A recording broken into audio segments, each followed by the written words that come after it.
Muchas gracias por acompañarnos nuevamente aquí en Estado Nacional, hoy domingo 25 de septiembre. En las últimas semanas, nuevamente, el país fue azotado por fuertes lluvias que ha causado múltiples desastres en todo el país, sobre todo en las regiones de la costa, Jacó, Parrita, Quepos, pero hemos visto también de una afectación dramática aquí en la capital, en los cantones de Acerrí y también en Desamparados. No es para menos, el Instituto Meteorológico Nacional ya había anunciado desde hace varios días que la temporada de lluvias de este 2022 iba a ser la más fuerte desde 1945 y la segunda más intensa desde el año 1900. ¿Son estos fenómenos cíclicos o la factura del fenómeno del cambio climático? ¿Cómo podemos, como países, administrar mejor estos riesgos para no lamentar tantas vidas y tantas pérdidas millonarias para el Estado y para las familias? De eso vamos a conversar el día de hoy. Y para eso, permítame presentarle a nuestros invitados del día de hoy. Saludo en primer lugar a don Gerardo Quiroz, quien es asesor en gestión de riesgos y desastres del Programa de Naciones Unidas para el Desarrollo, quien nos acompaña el día de hoy vía Zoom. Precisamente el Programa de Naciones Unidas, o más bien las Naciones Unidas, un grupo intergubernamental de expertos en cambio climático a inicio de este año presentaron un reporte al mundo en donde hablan de la alerta roja que significa estos efectos del cambio climático. Muy buenos días, don Gerardo, bienvenido a Estado Nacional. Muy buenos días, gracias por la invitación. Estamos para conversar sobre el tema. Mucho que conversar, sobre todo después de ver nuevamente en primera fila todas estas implicaciones que tienen estos efectos naturales. También nos acompaña el día de hoy don Carlos Picado, quien es un especialista en gestión de riesgos de la Comisión Nacional de Emergencias. Don Carlos, que ha estado con muchísimo trabajo esta semana. Bienvenido. Hemos estado con mucho trabajo nosotros y los comités de emergencia, los municipios, mucho que hacer en esta temporada. Con alerta naranja empezamos al iniciar el fin de semana, esperando también si va a haber un aumento de las lluvias esta semana por este nuevo fenómeno que tenemos en las costas. Así es. Igual se han tomado las previsiones para lograr que la mayor cantidad de gente esté segura. Bien, y también vamos a unir a la conversación del día de hoy a don Pascal Girot, quien es el director de la Escuela de Geografía, pues ya que también es muy importante conocer cómo todas estas circunstancias que agrava el clima también se agravan por un sinnúmero de factores que tienen también que ver con la geografía de nuestro país y de toda la región. Bienvenido, don Pascal. Muchísimas gracias. Además, también invitamos el día de hoy a Alberto Mora, quien es investigador del programa Estado de la Nación, que ayudó también en la redacción de un capítulo del Estado de la región, en el que se analizó las vulnerabilidades que tiene la región centroamericana ante los desastres. Bienvenido, Alberto. Gracias, muy buenos días y gracias por la invitación. Es un gusto estar acá. Además, el día de hoy contaremos también con Ana Rita Chacón, quien es la jefa del Departamento de Desarrollo del Instituto Meteorológico Nacional, y su dependencia es la que está especializada, Ana Rita, también en el tema del análisis de cambio climático. Buenos días. Buenos días, un gusto saludarlos. Muchas gracias por la invitación y bueno, un saludo a todos los televidentes. Bien, vamos a empezar para entrar en materia recordando cómo, como cada año, nosotros los medios de comunicación llevamos hasta los hogares de todo el país un reporte de lo que sucede cuando estos eventos extremos climatológicos como las lluvias fuertes desencadenan en desastres naturales que ponen en riesgo la vida de las familias. La semana pasada vimos cómo lamentablemente se perdieron 9 vidas que mientras iban en un autobús que fue arrastrado por un derrumbe en una carretera nacional. Pero también vimos cómo múltiples familias perdieron casi todo o vieron sus casas inundadas por repentinas cabezas de agua que llegaron tras las fuertes lluvias. Estos son algunos de esos testimonios. El agua no me dejó salir y tuve que salir por los patios y estuve a punto de perder la vida allí. Fue muy duro porque fue en cuestiones de minutos cuando nos dimos cuenta el agua nos llegó a la cintura y fue subiendo y fue subiendo. Yo me quedé atrapada y gracias a Dios pude salvar a mi hijo. La noche a la mañana sucede un acontecimiento tan terrible, muchacho, que uno no se imagina. En la cabeza de uno no cabe que puede suceder algo tan trágico, tan tremendo. Es algo inexplicable. El río corrió exactamente por todas las casas aledañas. La destrucción es total, no nos quedó absolutamente nada. Entonces, como pueden ver, ¿verdad? Es muy difícil la situación porque no somos solo nosotros, somos un montón de familias que estamos afectadas. Inexplicable, en cuestión de minutos, y una sorpresa absoluta es la que tienen estas familias que de pronto vieron el río pasar por sus casas. Esto a pesar de que ustedes, doña Ana Rita, en el Instituto Meteorológico Nacional ya habían advertido hace algunas semanas que estas lluvias son las más fuertes que no se veían desde 1945. ¿Qué es lo que está pasando? Pues es un año bastante lluvioso, tenemos el fenómeno de la Niña en este año, ¿verdad? Y con cambio climático, lo que se espera es que los eventos extremos se hagan más fuertes, más intensos y más recurrentes. Entonces, eso es lo que estamos previendo, ¿verdad? Que vamos a tener. Se nos están acercando los huracanes, los ciclones tropicales. Ya tuvimos el paso por Costa Rica del huracán Otto, de la tormenta Nate, este año la tormenta Bonnie, y en fin, esos fenómenos se nos están acercando y debemos pensar en que, bueno, vamos a tenerlos más acá, más cerca nuestro y debemos prepararnos. Don Alberto, estos testimonios que escuchábamos tan dramáticos de hermanos costarricenses, escuchaba uno de los señores que decía, es inexplicable cómo el río pasó por en medio de todas las casas. Esta vulnerabilidad es una característica que tienen en común nuestros países en la región. Definitivamente, esta es una condición que tienen todos los países de Centroamérica debido a su ubicación geográfica, al ser territorios fuertemente interconectados también por dinámicas económicas, sociales, que tienen que ver también con su topografía, con la ubicación entre dos grandes océanos, con una cadena montañosa que, si bien genera condiciones climáticas que favorecen la rica biodiversidad que tenemos, lo cierto es que también propician una mayor recurrencia de desastres, como lo muestra los registros históricos de los ciclones que nos han impactado. Precisamente esto de que usted habla de los registros históricos, en el informe Estado de la Región, en la que usted participó en la redacción de este capítulo sobre la vulnerabilidad de Centroamérica, hablaban ustedes de que utilizando la base de datos Desinventar, que es la principal fuente de información para el estudio de los desastres en Centroamérica, se identifica que la mayor cantidad de esos eventos son inundaciones, con un 59%, seguido por deslizamientos con un 27%, y esos dos tipos, don Alberto, de desastres son los que concentran la mayor incidencia, pero también la mayor cantidad de consecuencias en vidas y pérdidas materiales. Definitivamente. De acuerdo con un informe publicado el año pasado por el órgano de Naciones Unidas que se encarga de los temas de riesgo y desastres, las pérdidas representan en varios de los países centroamericanos entre un 2 y un 3% del Producto Interno Bruto anualmente, ¿verdad? En el caso de Costa Rica es alrededor de medio punto porcentual, que equivale pues a alrededor de unos 300 millones de dólares anuales, ¿verdad? Pero imagínense que en 10 años son 3.000 millones de dólares, lo que estaríamos perdiendo únicamente por las pérdidas económicas cuantificadas, ¿verdad? Eso obviamente no incluye las pérdidas humanas, ¿verdad? Claro. Don Pascal, si consideramos que evidentemente el cambio climático está agudizando esta situación, pero ya de por sí, aunque ese fenómeno no existiera, nuestra ubicación geográfica en el mundo ya nos hace más vulnerables para estas situaciones.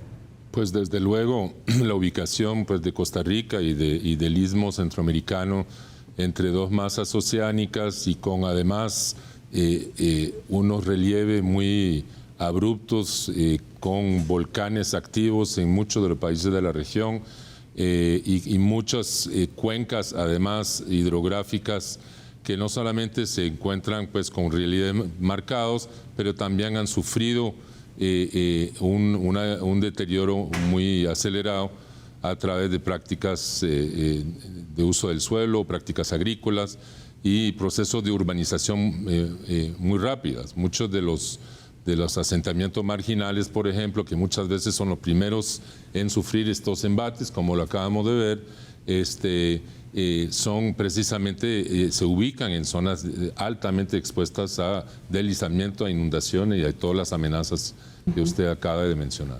Claro, pero don Carlos, también pasa, porque que hay inundaciones que son cíclicas, que todos los años sabemos los mismos lugares, hasta los periodistas ya sabemos dónde se va a hacer esas inundaciones, o cuando llegan ciclones o huracanes que se esperan grandes pérdidas. Sin embargo, lo que pasó esta semana en estos lugares en Acerrí, pues simplemente llovió demasiado y hay algunos lugares donde dicen algunas familias, aquí esto nunca había sucedido.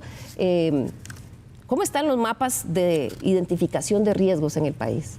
Sí, este concepto de que aquí nunca había pasado es un concepto que se repite constantemente en cualquier parte del territorio nacional, y en el tema justamente de las inundaciones es muy frecuente. Lo que pasa es que hay que hacer un razonamiento entre el tema de aquí nunca pasa, pero las condiciones que tenemos son similares en todos los sitios. Entonces lo que quiero decir es que desde el punto de vista de la ciencia es muy fácil determinar dónde puede llegar a ocurrir, y efectivamente no se trata solamente de identificar un mapa donde hay un área que puede ser inundable, sino también de tener lo que se denomina una modelación para determinar la pérdida que podemos tener y el impacto que se puede tener. Entonces, efectivamente, podemos hablar de los mapas que se construyen. En algunas partes del territorio nuestro están a una cierta escala que permite tomas de decisiones de manera muy específica, y en otros la escala con que se cuenta la información es más amplia, pero generalmente desde el punto de vista del ejercicio local es posible ir y hacer labor de sitio, emplazamiento de sitio y determinar cuáles son los factores que hay ahí. Y quiero decir en esto un poco, en la línea que se ha mencionado acá, no solamente es el factor del río que está ahí, sino también de los elementos expuestos y esas condiciones de vulnerabilidad que usted ha mencionado, en donde hay factores que evidentemente demuestran que tarde o temprano ahí va a haber un problema. El ejemplo en zonas urbanas es la presencia de infraestructura, concretamente viviendas, a la par del río, en un área que por ley debería estar reservada. Y eso se llama exposición en el lenguaje que nosotros usamos, y efectivamente tarde o temprano se va a presentar una situación de estas. Sumo a eso, para terminar, que hay un comportamiento propio del río en el cauce, pero en las áreas metropolitanas, en las áreas urbanas también hay que reconocer que hay una densificación con infraestructura, asfalto, etcétera, que provoca que cuando llueva el agua corra superficialmente, y entonces es muy lógico que tarde o temprano se presente una cabeza de agua, o que incluso fuera de donde está el río o la cercanía del río se presenten problemas de inundación por desbordamiento de una alcantarilla que no tiene la capacidad, etcétera. Entonces tenemos una situación compleja que no solamente la explica ni la lluvia que cae, sea por producto de que ahora por el cambio climático sea más intensa, o por lo normal que tenemos en términos de lluvias, sino también por una dinámica histórica de asentamientos y demás que ocurren en nuestro territorio. Claro, ya existe esa dinámica histórica que ustedes mencionan, esa ubicación geográfica que además nos pone más expuestos, pero sin duda el cambio climático está ocurriendo, la humanidad es la responsable de esto, y ya en este momento sus consecuencias están empezando a amenazar la subsistencia de comunidades en todo el mundo. Esa fue una de las principales conclusiones del último informe del Grupo Intergubernamental de Expertos en Cambio Climático de las Naciones Unidas, que se presentó a inicios de este año, en el mes de febrero. Veamos un pequeño recuento de esos resultados y volvemos para conversar con don Gerardo sobre cómo esto se traduce en gran parte en esto que estamos viviendo en el país. La temperatura media mundial fue 1,09 grados Celsius más alta entre 2011 y 2020, es decir, en solo 9 años, que entre 1850 y 1900, en medio siglo. Los últimos 5 años fueron los más calurosos registrados desde 1850. La tasa reciente del aumento del nivel del mar casi se ha triplicado si lo comparamos respecto a cuánto aumentó de 1901 a 1971. Y esas olas de calor que estamos viviendo se han vuelto más frecuentes frecuentes desde 1950, según este informe. El nivel del mar va a continuar aumentando incluso si tomamos medidas. En el documento se muestra que incluso con un calentamiento de 1.5 grados Celsius, que es el más optimista de los escenarios, a largo plazo tendremos 2 a 3 metros de aumento del nivel del mar. Pero ¿qué pasa en América Latina? Pues la región se sitúa como una de las más golpeadas del mundo por el aumento de temperaturas y del nivel del mar. La predicción es que en los próximos años la tendencia de aumento de temperaturas continúe, incluso a un ritmo más acelerado que en el resto del mundo. Y esto tanto en los países del norte, centro y sur de la región.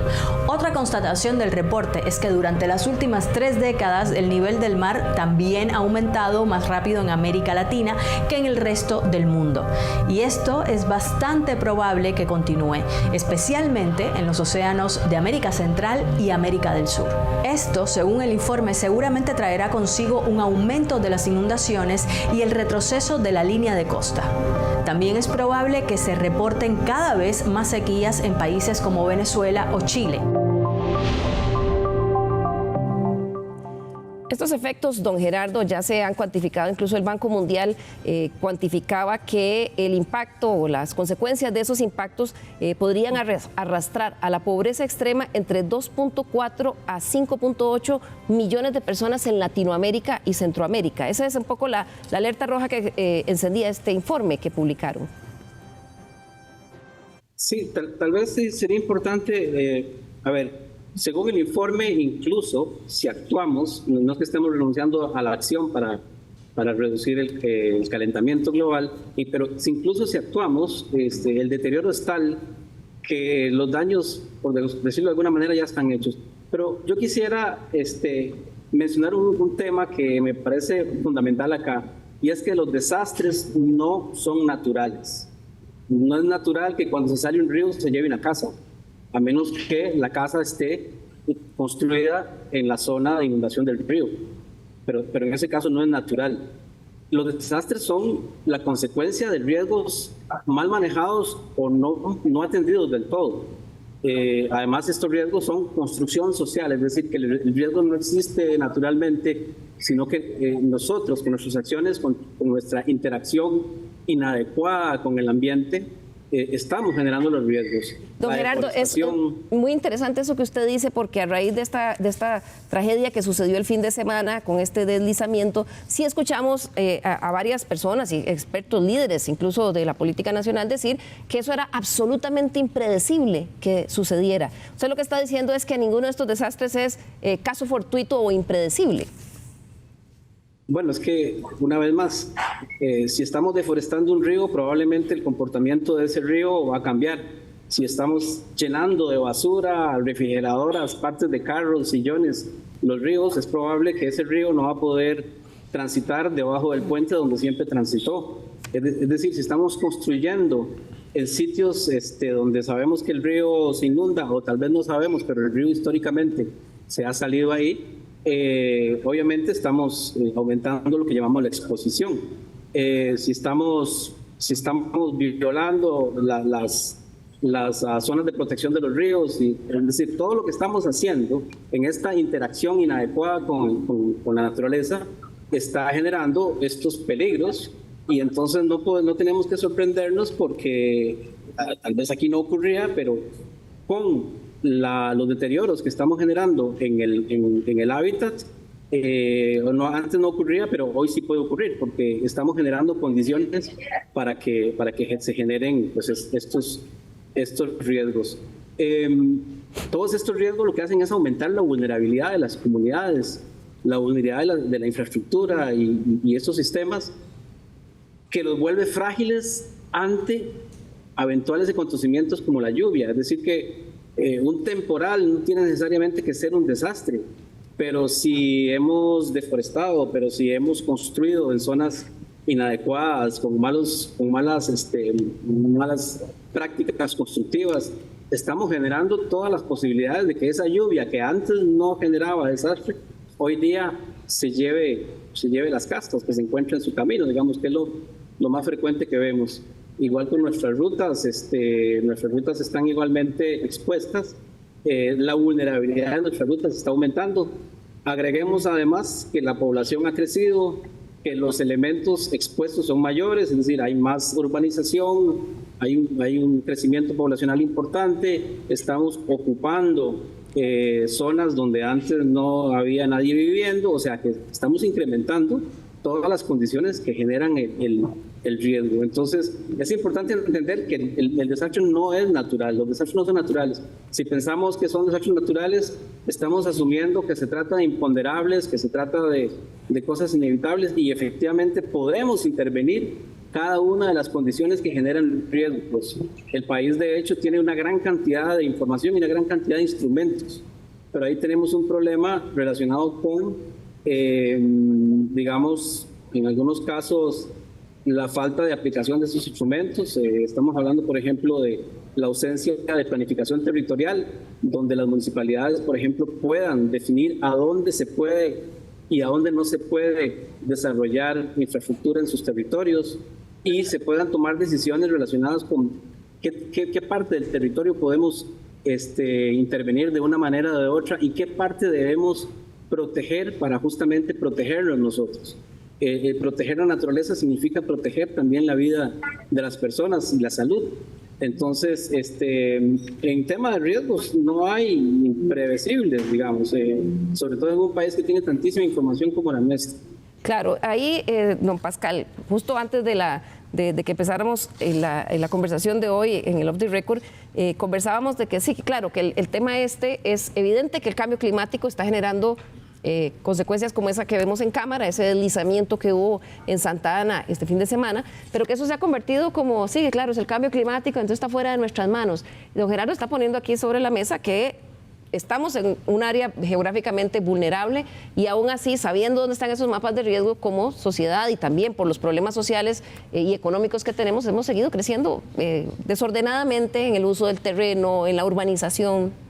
Totalmente. Yo creo que parte del reto que tenemos es de que el cambio climático va a afectar un territorio ya habitado, construido, y en algunos casos, como bien lo acaba de indicar Gerardo, ya degradado y deteriorado, y esto obviamente genera riesgos adicionales. Ahora, es muy fácil achacarle al cambio climático todos los males.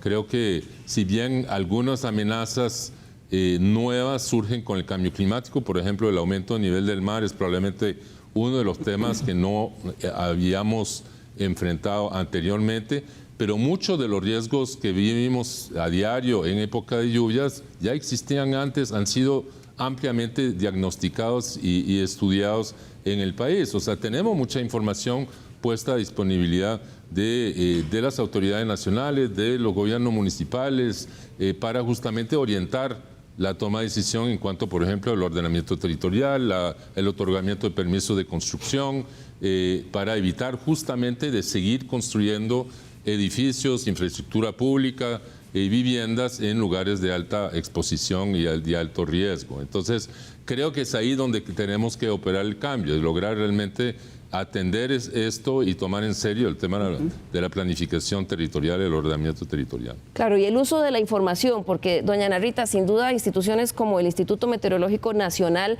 tiene también todo un área, digamos, de investigación sobre las implicaciones que tiene esto del cambio climático en el país, va desarrollando sistemas de información que ponen a disposición. El otro día vino, usted corríjame, incluso que tienen un mapa de precipitaciones en las rutas nacionales. ¿Esa información se genera? Efectivamente, ese mapa se genera diariamente, y entonces del peligro en las rutas nacionales hay el mapa de lluvia diaria que todos los días se sube a las redes sociales a las 10 de la mañana. Están los pronósticos de impactos para que el público lo tenga a mano. En fin, hay mucho material que se está generando para en este tema, ¿verdad? Y que se pueda prevenir. También se está trabajando en investigación científica en las áreas de riesgo, ¿verdad? Se está evaluando riesgo a eventos hidrometeorológicos extremos como un laboratorio, no solo del actual, sino del futuro, ¿verdad? Y entonces que toda esa información esté a la mano del público en general y que puedan trabajar con ello. Claro, que esté a la mano del público, pero también de las autoridades. Ese mapa de precipitaciones en las principales rutas nacionales, digamos, ¿qué tipo de información brinda? Por ejemplo, ¿qué volumen de agua va a caer en esas rutas? Ese nivel de precisión lo tiene, aproximaciones, me imagino. Es una aproximación, es el mapa del estado de saturación, entonces el peligro viene el peligro en las rutas nacionales. Claro, ahí, don Carlos, entonces uno se pregunta si esa información existe. Evidentemente, yo sé, por ejemplo, en estas inundaciones que hubo en Acerrí, dicen que cuestión de minutos subió el agua, pero derrumbes como los que pasaron en las rutas nacionales, si existían esos mapas, ¿cómo a esta altura, todavía después de que sucede la tragedia, se dice que eso es un imponderable y que no se podía predecir? Hay que dimensionar bien las palabras que se dicen alrededor de esto. En materia de gestión de riesgo, justamente un concepto básico, es una premisa, es que todo es predecible. Y alrededor del tema de riesgo, lo que puede llegar a ocurrir, se trata de estimar cuándo va a ocurrir. Pero siempre, tanto en la información que haya, como esta que hay de precipitaciones, hay elementos de incertidumbre siempre. Y entonces el pronóstico, por eso se llama pronóstico, porque es una aproximación a lo que puede ocurrir en materia de precipitación, lugar donde va a ocurrir, cantidad, etcétera. Y por supuesto, detrás de ese comportamiento que tienen las lluvias, efectivamente hay otra parte de información que se tiene que tener. Por ejemplo, la condición de los suelos, o por ejemplo el estado de las carreteras. Entonces esas cosas tienen que sumarse para poder establecer lo que se denomina un estado de alerta. Ahora, lo que hay que razonar también a propósito de lo que Pascal decía alrededor del tema de exposición, es que, a ver, nosotros buscamos siempre nuestro bienestar, pero no, como lo decía Gerardo, no medimos las consecuencias en el entorno ambiental donde vamos a operarlo. Y dado que usted me está dando el ejemplo de las carreteras, Costa Rica está caracterizado a nivel global como uno de los países con más densidad de carretera. En un territorio que ya se ha dicho, tiene montañas, tiene pendientes, tiene altas precipitaciones, etc. Entonces, no podemos esperar consecuencias solo positivas de tener esa infraestructura. Hay consecuencias negativas y, óigamelo bien, que esperar. Claro, que esperar, don Pascal, pero a veces, por ejemplo, esa toma que tenemos ahí en pantalla que estábamos viendo en la ruta 27, este es un hundimiento que tiene meses de estar ahí, que se ha estado tratando de reparar, pero ahí va hacia abajo, y ahí uno podría ver una tragedia en ciernes, pero en este momento esa es la ruta que está abierta porque Cambronero está cerrada. Usted tiene razón, o sea, ese tipo de información que a veces incluso a la vista queda clara, son obvias para tomar decisiones. Y es lo que puedo yo manifestar alrededor de eso. Ahora, ¿cuál es el tema del concepto de lo imponderable? El tema es que ya sabemos que puede ocurrir, ya podemos incluso darse un margen de tiempo, pero la precisión del momento es el que no. Entonces, no podemos venir y decir, teníamos que saber que a las 2 de la tarde en punto esto se iba a caer, porque eso no iba a ocurrir. Y por otro lado, entonces hay también una enorme presión, siempre se ejerce una enorme presión de toda la población respecto a que las carreteras estén habilitadas o que los espacios estén abiertos. Entonces es una presión, una tensión siempre entre lo que se quiere y lo que se debe hacer. Y evidentemente eso lleva a toma de decisiones. Entonces, y bueno, justamente parte del rol que cumplimos nosotros es de procurar, al igual que el Instituto Meteorológico, que sean decisiones informadas. Y vuelvo a decir, con el nivel de precisión que podemos lograr con la información que tenemos. Lo otro, Alberto, es la situación, digamos, socioeconómica como país que tenemos también, de no contar con los recursos para simplemente reparar la carretera estructuralmente o para mover a miles de personas que por su problema social, el drama social en el que viven, terminan viviendo en la ribera de los ríos, en terrenos en donde no deberían vivir. Y esto tiene definitivamente que ver con el cumplimiento del ordenamiento jurídico vigente, y es que lo vemos acá, pero lo vemos también en el resto de la región, este crecimiento acelerado de las ciudades configuradas por las capitales y la periferia de estas capitales, lo que se llaman las áreas metropolitanas, ha sido no solo acelerado, sino desordenado, pese a que en todos los países, incluido Costa Rica, existe legislación, institucionalidad y políticas públicas dirigidas a lograr ordenamiento territorial. Pero es como si no existieran. Por supuesto, porque en muchos casos no se aplican, ¿verdad? Y cuando se producen los desastres, pues hay que atender la emergencia. Para modificar las condiciones de riesgo que se materializan en desastres, es necesario tener un enfoque preventivo, proactivo, y de mediano o largo plazo para modificar esas condiciones. Ya cuando el desastre se dio, pues hay que atender la emergencia y ahí el margen de maniobra es muy limitado. Esto es clave tenerlo en el radar porque recurrentemente nuestros países, que son países con muy limitados recursos, y las familias, la población, que en una región como Centroamérica también es población pobre, de muy bajos ingresos, estos episodios lo que implican es pérdida de infraestructura que nos cuesta años poder recuperar. Ahora que volvamos de comercial, vamos a hablar de algunas cuantificaciones que han hecho ustedes de cuánto le ha costado a Costa Rica en millones de dólares en los últimos años estos fenómenos y también qué podemos hacer frente a estas consecuencias. Vamos a nuestra primera pausa y ya regresamos.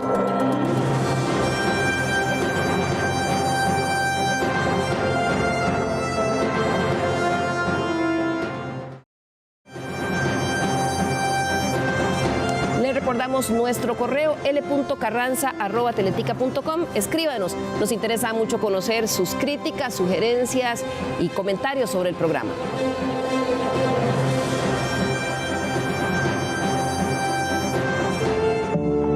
La semana pasada en Estado Nacional analizamos los pros y contras de la venta del primer banco estatal del país. Nuestros televidentes nos hicieron llegar sus opiniones y algunas sugerencias de temas. Veamos. Gilbert Marín nos dijo: fuera la idea de vender el banco. El presidente está equivocado, no se debe vender. Robert Calderón comentó: ¿qué garantía tenemos los costarricenses que la regla fiscal se va a cumplir estrictamente y que a futuro este gobierno y los futuros no van a flexibilizar este instrumento? Orlando García expresó: me pareció demagógico el argumento de que todos los 4.000 empleados del BCR son absolutamente impolutos y honestos.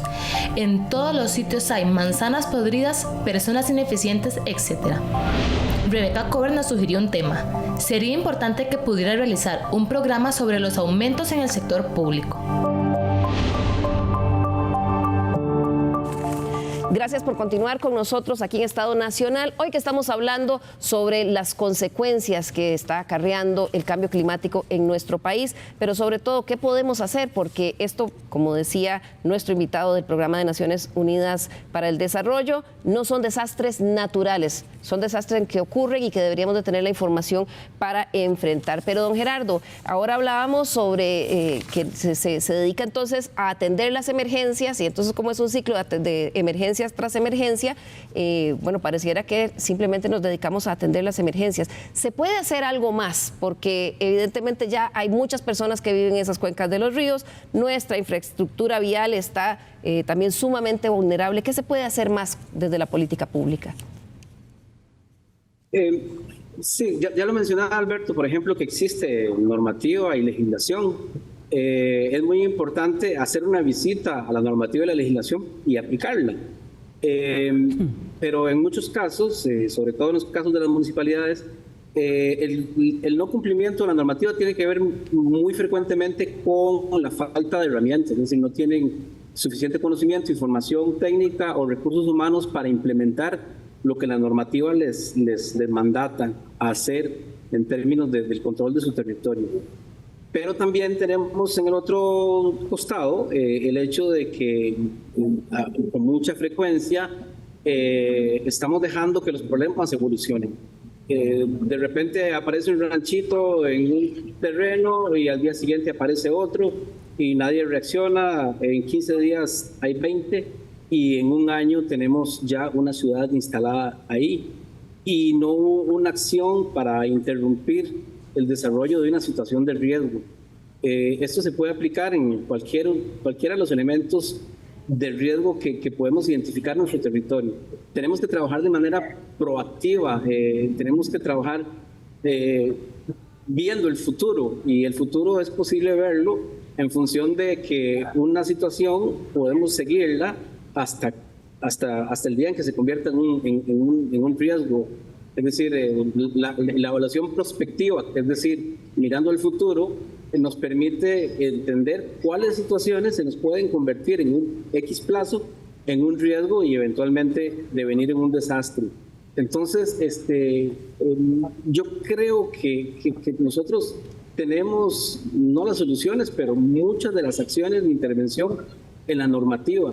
Hay mucha normativa que debe ser, que requiere mejora, por supuesto, que requiere robustecerse, pero sí creo que tenemos bastante, si no suficiente, bastante legislación normativa que nos permite y le permite a las autoridades y le permite a las municipalidades y a todas aquellas entidades que tienen responsabilidades al respecto para tomar decisiones. Tenemos algunas dificultades, sobre todo aspectos económicos, porque efectivamente muchas acciones de prevención pueden ser muy costosas, pero la visita que hay que hacer es una visita obligada a la normativa que nos orienta sobre qué podemos hacer para interrumpir ciclos de desarrollo de riesgo y para reducir el impacto de los eventos en los territorios. Ahora, otra cosa muy importante tiene que ver con la reconstrucción o con la recuperación de los desastres.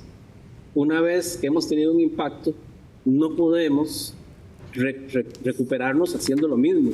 Es decir, que si yo tenía un vaso a la orilla de la mesa y yo sabía que se me iba a caer, se me cayó, se quebró, ese vaso yo no lo puedo volver a poner en la misma orillita donde estaba cuando se cayó. Pero parece que como país seguimos haciéndolo en muchos casos. Esa es lamentablemente nuestra paradoja de cómo estamos reconstruyendo el riesgo. Por razones de prisa, por razones de presiones, por razones económicas, muchas veces incurrimos en la reconstrucción del riesgo.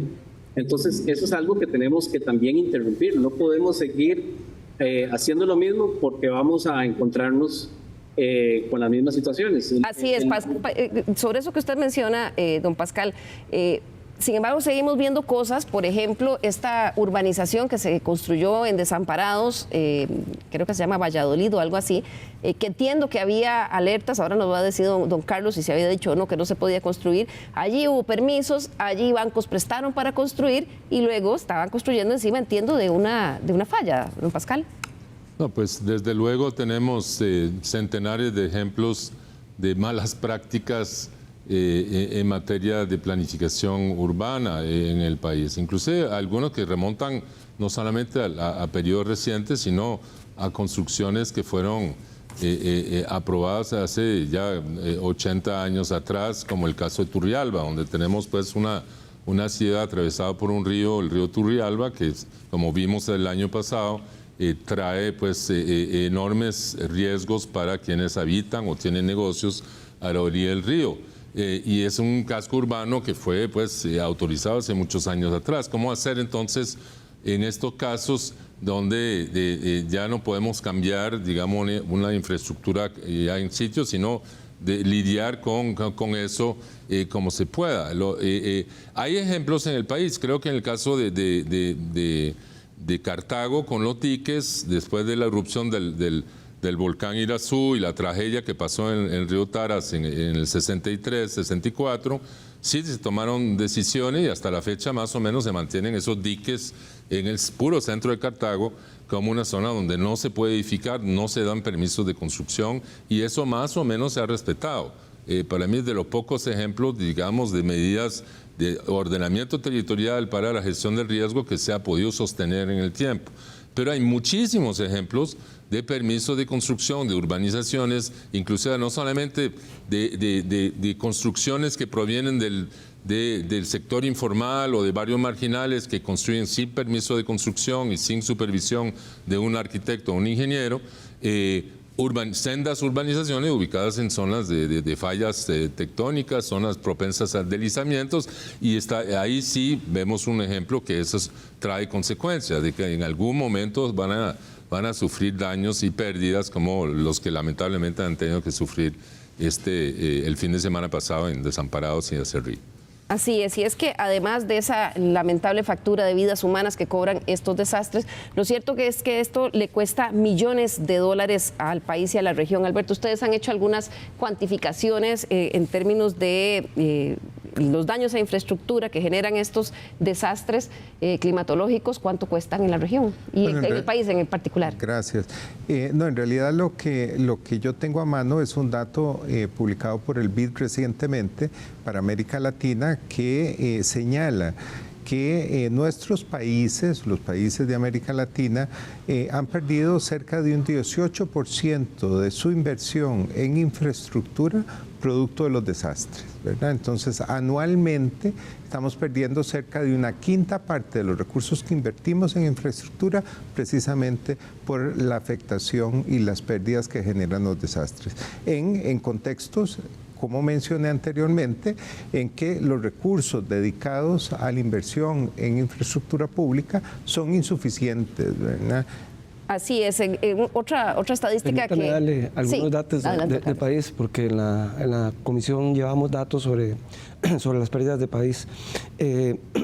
Nosotros tenemos divididos los datos por naturaleza de evento y podemos separar los datos que tienen que ver con eventos hidrometeorológicos. En los últimos 10 años, hay que trabajar con grupos de años, las pérdidas en colones suman más 1.300.000 millones. Un billón. Eso es mucha plata.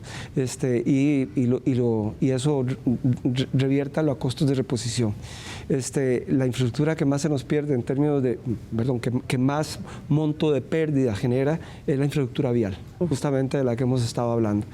Le sigue la producción agrícola, que incluso desde la perspectiva del clima es la que se ha señalado como la que más impacto puede tener, cosa que importa a un país como el nuestro, ¿verdad?, donde hay mucha vocación agrícola. Le siguen las viviendas, la infraestructura de vivienda, y hay una infraestructura que siempre llamamos la atención, ¿verdad, Pascal?, en el sentido de que no es la que más pérdida genera, pero que implica una enorme vulnerabilidad, que es la infraestructura de servicio de agua potable, que constantemente se ve impactada, y sobre todo la que está administrada por las asadas. Entonces, nuestra infraestructura resulta vulnerable, y un poco siguiendo a Gerardo, efectivamente hay una necesidad, voy a decir lo que cuando ocurre un desastre se presente, suena macabro, pero con una ventana de oportunidad para que lo que se reconstruya mejor que como estaba, no solamente en términos de sitio, sino en términos de calidad de la construcción, para garantizar, y esto es otra perspectiva muy importante que tenemos que tener desde el punto de vista de la Comisión de Emergencia. No interesa la reposición o la protección de la infraestructura per se, sino el servicio público inherente a esa infraestructura, porque ahí es donde tiene que ver con la continuidad y la posibilidad de la recuperación económica y social de la población.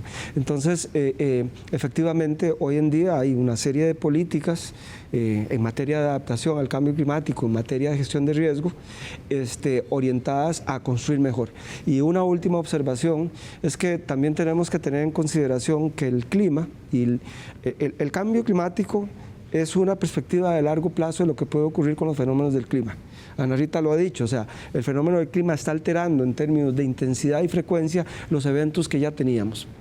Pero Costa Rica también tiene otros factores de riesgo, factores de amenaza. Es un país sísmico, un país volcánico, la cercanía del mar, etcétera. Entonces hay una serie de elementos y hay que trabajar con un enfoque integral estos aspectos y proteger la infraestructura respecto a eso. Y voy a hacer un pequeño paréntesis antes de seguir hablando de infraestructura, porque usted, don Carlos, mencionó un tema que quisiera retomar con usted, Ana Rita, y es el enorme impacto, que no es desastre, así como estas inundaciones que estamos viendo, pero sí es enorme en la producción agrícola que están teniendo estos cambios en los fenómenos ambientales, ya sea por exceso de lluvias o sequías. Sí, claro. Entonces están teniendo impactos en eso, está teniéndose impacto por plagas también, que vienen ligadas al aumento de temperatura, y se ve entonces no solo esas lluvias que afectan, o la sequía que afecta, pero también muchos otros otras cosas inherentes que también van afectando la agricultura, ¿verdad? Y que son fuente de divisas para el país. Pero no solo eso, algunos estudios que se han hecho, entonces hicimos un estudio en granos básicos, por ejemplo, en donde el país tiene menos riesgo que los países de los cuales se importa. Entonces, si nos vemos implicados con un fenómeno y otro país lo tiene, también nos van a cerrar las fronteras a la importación. Entonces vamos a tener un doble impacto por esas situaciones, ¿verdad? Pero que esa es una arista que no habíamos analizado, ¿verdad, Pascal? Que esta situación también, digamos, afecta a otros países, los nuestros también, y se enfrenta en el sector agrícola con un dramatismo enorme. Hay estudios que incluso dicen que esa afectación en el sector agrícola va a generar una serie de desplazamientos y migraciones, porque cuando ya las plantaciones pues no son productivas, la gente tiene que ir a buscar a los centros urbanos otras formas de que vivir. Totalmente. Yo creo que, bueno, hemos visto inclusive este año más que nunca la interconexión entre países muy distantes a Costa Rica, como Ucrania, por ejemplo, con el conflicto que ha habido, el impacto que ha tenido en el mercado de los fertilizantes, en la seguridad alimentaria en lugares remotos como el Cuerno de África y otros países que dependen de esos cereales para su seguridad alimentaria y su alimentación. Entonces, creo que eso nos obliga a repensar dos cosas. Uno, obviamente está bien tener una economía abierta y tratados de libre comercio, pero la seguridad alimentaria es un tema que hoy en día cobra una importancia particular. Y de cómo hacer para tener un balance, de poder tener por lo menos asegurado el arroz y los frijoles, ¿verdad? A través de sitios de producción nacional y sobre todo proteger el patrimonio suelo, que es la base de la agricultura, es decir, cómo manejar estos suelos que a término están viéndose afectados por degradación, por sequías prolongadas. Ayer estaba justamente en Oriamuno, en Cipreses de Oriamuno, una zona hortícola que asegura casi el 70% de la producción de hortalizas del país y que está sujeto a sequías prolongadas. Han sufrido muchísimo los productores en esta zona por tanto pérdida de suelo y erosión y sequía. Entonces esos son temas que tal vez no son tienen un impacto tan mediático como inundaciones o deslizamiento y impactos trágicos, pero es una erosión paulatina de esa capacidad que tiene la agricultura nacional de proveernos con alimentos a mediano y largo plazo. Y eso es, yo creo que es un tema sumamente importante. Claro, y eso afecta la economía de esas familias que dependen de esta producción agrícola. Como decíamos, todos estos fenómenos tienen un costo de vidas humanas, un costo económico. Según el Banco Mundial, el costo por la interrupción de servicios en infraestructura, por ejemplo, carreteras, transporte, que es el que más se ve afectado con este tipo de eventos, tiene un costo, le cuesta a las empresas en Costa Rica, porque ellos calculan por país, que supera el 1% del Producto Interno Bruto anualmente. Por otro lado, después de las inundaciones que tuvimos esta semana, vimos la noticia de que el Banco Centroamericano de Integración Económica decidió hacer una donación, anunció una donación de $500,000 para apoyar a estas familias que se vieron afectadas. Pero lo más importante, conversando con el oficial de país del BCE esta semana, nos dijo que al país se le ofreció una línea de crédito por varios millones de dólares, exclusivamente para reconstruir infraestructura que ha sido dañada por los eventos climatológicos. Veamos. El cambio climático es algo que nos afecta en el día a día, lo vemos en la infraestructura, lo podemos ver también lastimosamente en la pérdida de vidas humanas, ¿verdad? Entonces los países tienen que ir preparando esa infraestructura que se diseñó hace 40 años, que no estaba lista, ¿verdad? Para los embates del cambio no estaba lista.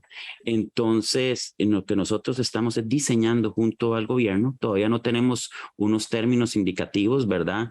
De cómo sería un préstamo para atender estas obras, ¿verdad? Pero son préstamos de largo plazo. Hemos dispuesto hacia el país hasta 650 millones de dólares. ¿Qué se puede hacer en esos 650 millones?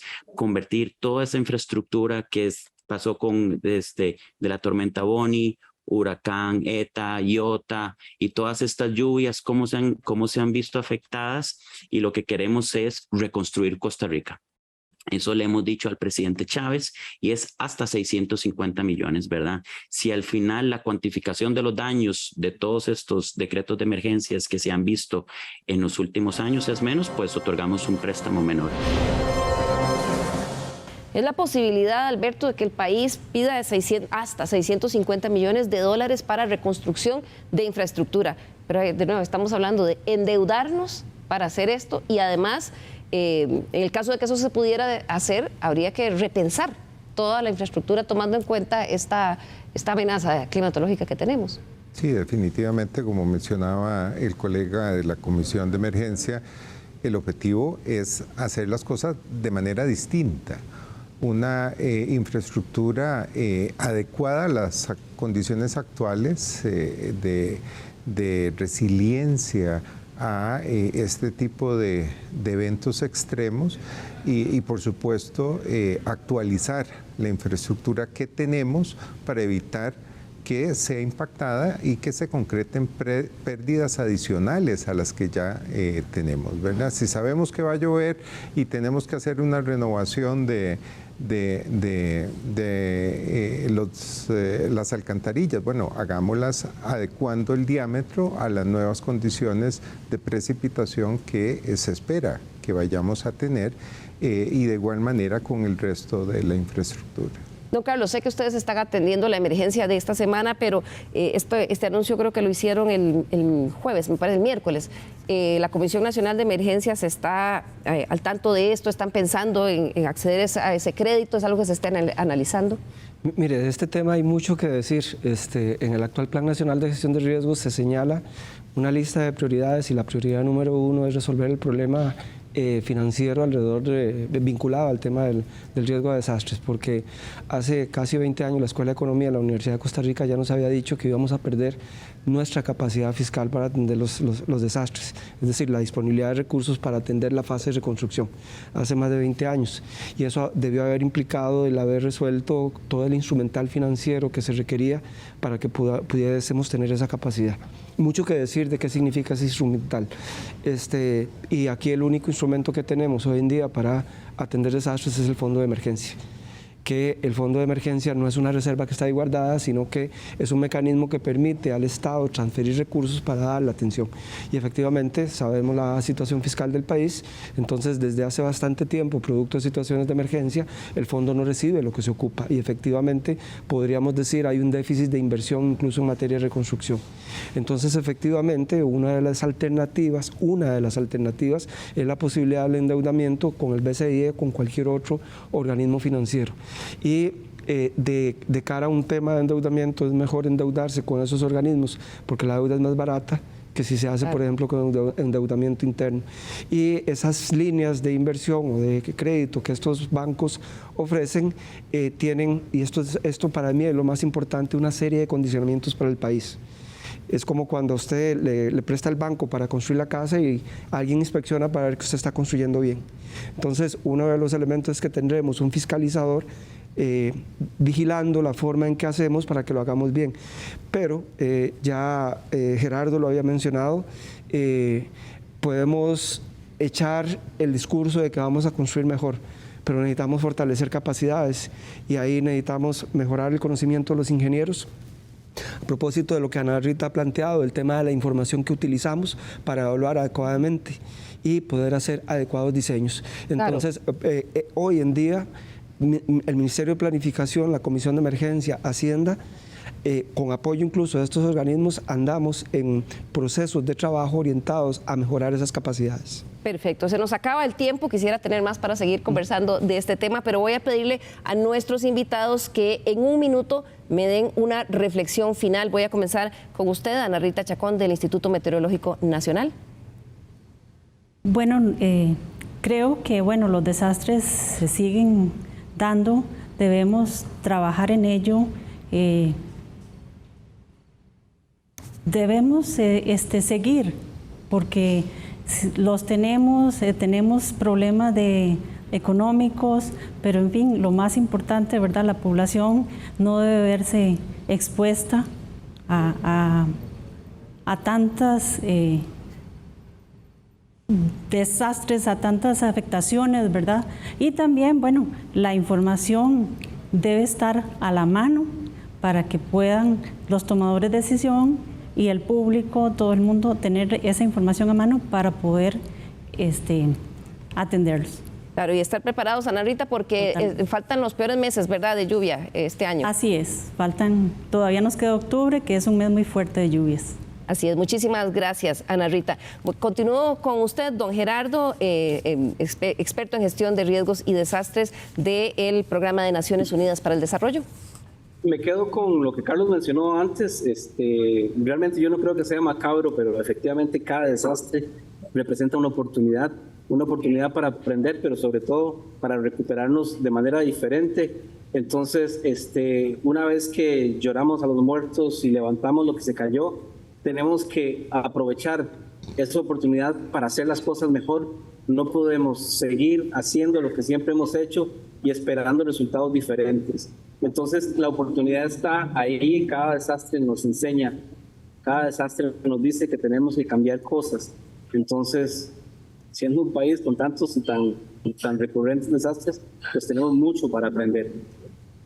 Muchísimas gracias, don Gerardo. Continúo con usted, don Carlos Picado, de la Comisión Nacional de Emergencias. Bueno, vivimos en un país que ha generado condiciones de riesgo y esto significa que vamos a seguir teniendo eventos como los que hoy en día estamos observando y no tenemos por qué pensar hacia futuro que tiene que haber desastre. Los eventos se van a repetir, digo hidrometeorológicos, pero no tiene por qué haber desastre. Tenemos que tener una visión prospectiva orientada a hacer cambios, como dice Gerardo, cambios en nuestra forma de hacer las cosas para evitar de que los fenómenos de la naturaleza se conviertan en desastre.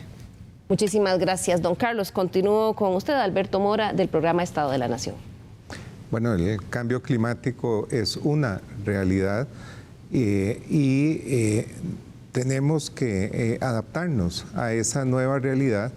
Las pérdidas recurrentes que estamos teniendo por eventos como lo que nos han afectado recientemente es un lujo que ni nuestras familias ni el país puede darse y debemos hacer lo que sea necesario para evitar que esto se prolongue hacia futuro.